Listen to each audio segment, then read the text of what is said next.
ओम नमो भगवते वासुदेवाय। साधकों, हम श्रीमद् भगवद गीता के 15वां अध्याय, जिसे पुरुषोत्तम योग कहा जाता है, उसका श्रवण कर रहे हैं और श्लोक संख्या 10 तक हम सुन चुके हैं। आज हम श्लोक संख्या 11 का श्रवण करेंगे।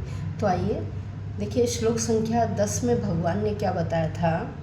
भगवान कह रहे थे कि जो व्यक्ति अपने अंदर ही इस परमात्मा के स्वरूप को समझ जाता है, ऐसा योगी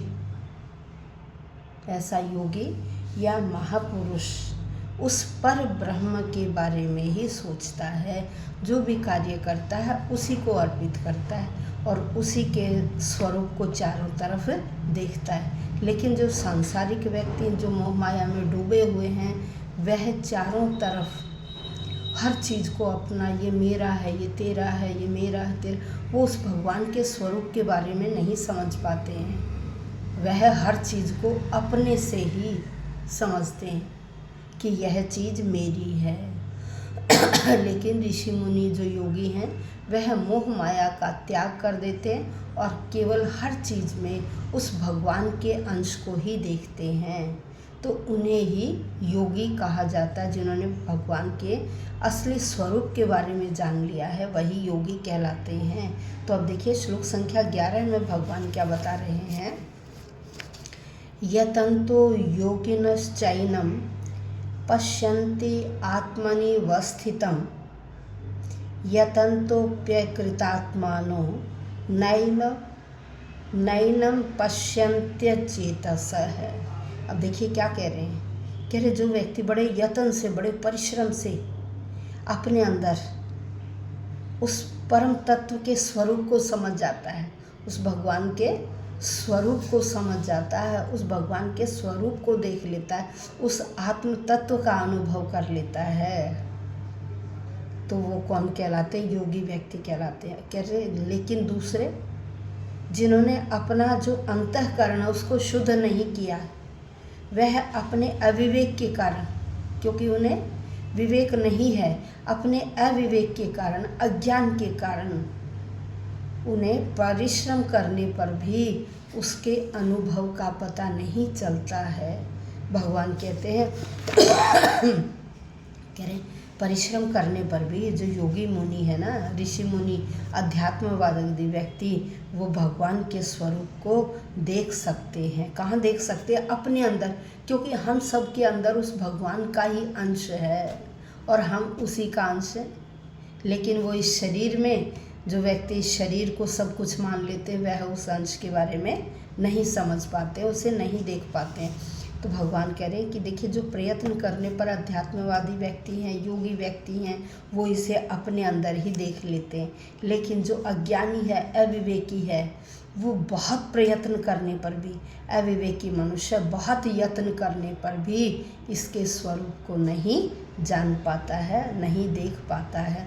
देखिए, हमेशा न भोग साथ रहते हैं हमारे, न जो हम इकट्ठे करते हैं चीज़ें, न वो साथ रहते हैं। एक समय ऐसा आता है कि भोग भी ख़त्म हो जाता है इंसान का। एक उम्र के साथ व्यक्ति का भोग भी ख़त्म हो जाता है। और जो हमने अपने जीवन में हाय तौबा कर करके जो चीज़ें इकट्ठी कर रखी हैं, परिश्रम करके, कुछ व्यक्ति परिश्रम करके कुछ क्या करते हैं, दूसरों से छीन करके इस तरह से चीज़ें इकट्ठी करते हैं। तो जितनी भी, चाहे हमने परिश्रम से इकट्ठी की हैं या किसी से ज़बरदस्ती ली हैं, वो सारी संग्रह की हुई चीज़ें भी हमेशा हमारा साथ नहीं देती हैं, हमेशा हमारे साथ नहीं रहती हैं। साथ कौन रहता? जो विवेक है, जो ज्ञान है। विवेक क्या है? जो ज्ञान है वो मनुष्य में स्वतः ही आता है।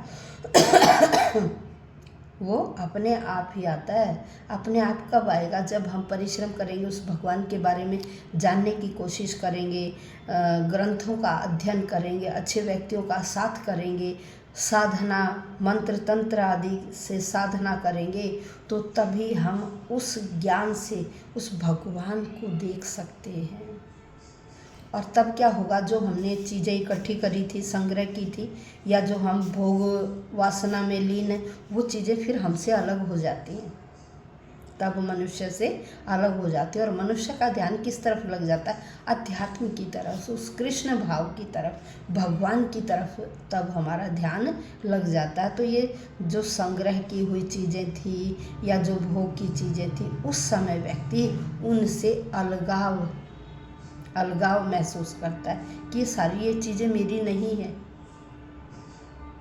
ये सारी चीज़ें मेरी नहीं हैं, ये सारी चीज़ें मुझे यहाँ आने पर मिली हैं और मैं यहीं इन चीज़ों को छोड़कर चला जाऊँगा। अब भगवान ने क्या कहा था इससे पहले, इनके लिए विमूढ़ शब्द, इससे पहले श्लोक में विमूढ़ शब्द का प्रयोग किया कि जो अज्ञानी हैं, मूर्ख हैं। यहाँ मूर्ख से मतलब है जो अज्ञानी है, अविवेकी हैं। कह रहे जो अविवेकी व्यक्ति है ना, अज्ञानी है, वह इसके स्वरूप को नहीं जान पाते हैं। जब मनुष्य में विवेक आ जाता है तभी वह क्या करता है, न तो संग्रह करता है, न भोग की तरफ उसका ध्यान जाता है और वह केवल अपने आप को इन सांसारिक चीज़ों से अलग समझता है कि ये सांसारिक चीज़ें ये कुछ भी नहीं है, ये क्षण भंगुर हैं और मैं क्या हूँ, मैं उस भगवान का अंश हूँ और जीवात्मा जो है वो मेरा अंश, जो जीवात्मा है ना वो मेरे से अलग है। तब इंसान ये समझ लेता है कि जीवात्मा जो भगवान का अंश है वो क्या है, अलग है। अंश और जीवात्मा दोनों अलग है, कभी इकट्ठे नहीं हो सकती। तो हम क्या करते हैं, इस तरह से इन्होंने कहा कि जो अंश और जीवात्मा है ना वो कभी अलग नहीं हो सकती, वह उसी भगवान का ही अंश है। ये जीवात्मा है, ये भगवान का अंश है, ये कभी भी अलग नहीं है। मेरा अंश और जीवात्मा क्या है, हमेशा। भगवान ये बताना चाहते हैं कि जो मेरा अंश ये जीवात्मा है ना, ये हमेशा अलग है। जैसे हम किसी सामग्री को अपना मान बैठते हैं, भूल से किसी चीज़ को हम अपना मान बैठते तो वो चीज़ हमारी नहीं है, वो हमारे से अलग है। ऐसे जैसे सूर्य और अमावस्या की रात्रि, अमावस्या की रात्रि क्या है, अंधेरा। कह रहे सूर्य और अमावस्या की रात्रि जैसे दोनों अलग अलग हैं, ऐसे ही ये जीवात्मा और शरीर, ये जीवात्मा तो भगवान का अंश है। कह रही ये जीवात्मा और ये शरीर उसी तरह से ये दोनों अलग अलग हैं। इनका संयोग होना संभव ही नहीं है। क्यों? क्योंकि देखिए शरीर क्या है, जब ये जीवात्मा इसमें नहीं है, देखिए ये चेतन कब तक है, जब ये जीवात्मा है, जब तक ये भगवान का अंश इसके अंदर है तब तक यह चेतन है। और जब ये जीवात्मा इस शरीर से निकल जाती है, शरीर तो ज्यों का त्यों है, तो तब ये क्या हो जाता है, जड़ हो जाता है। तब ये क्या कहलाता है, जड़। ये क्या है, शरीर नश्वर है और और आत्मा अनश्वर है। शरीर नश्वर है और आत्मा अनश्वर है। जैसे जड़ और चेतन दोनों के विभाग क्या हैं, अलग अलग हैं। जो जड़ और चेतन इन दोनों को अलग अलग समझता है वही क्या है, वही ज्ञानी है और वही योगी है। इस शरीर के माध्यम से कि जब तक इस शरीर में ये आत्मा है जो भगवान का अंश है, तब तक ये शरीर क्या कहलाता है, तब तक शरीर क्या है, चेतन है। जब इसमें से ये चेतन जो जीवात्मा का अंश है वो इसमें से निकल जाता है, तब ये शरीर क्या है, ये जड़ है। तो शरीर क्या है, नश्वर है, नष्ट होने वाला है। और ये आत्मा जो इसमें बैठी हुई है ये अनश्वर है। जो व्यक्ति इन दोनों को मिला हुआ देखता है, आत्मा और शरीर इनको कहता है एक ही, तो वह व्यक्ति अज्ञानी है। वह व्यक्ति क्या कहलाता, भोगी कहलाता है।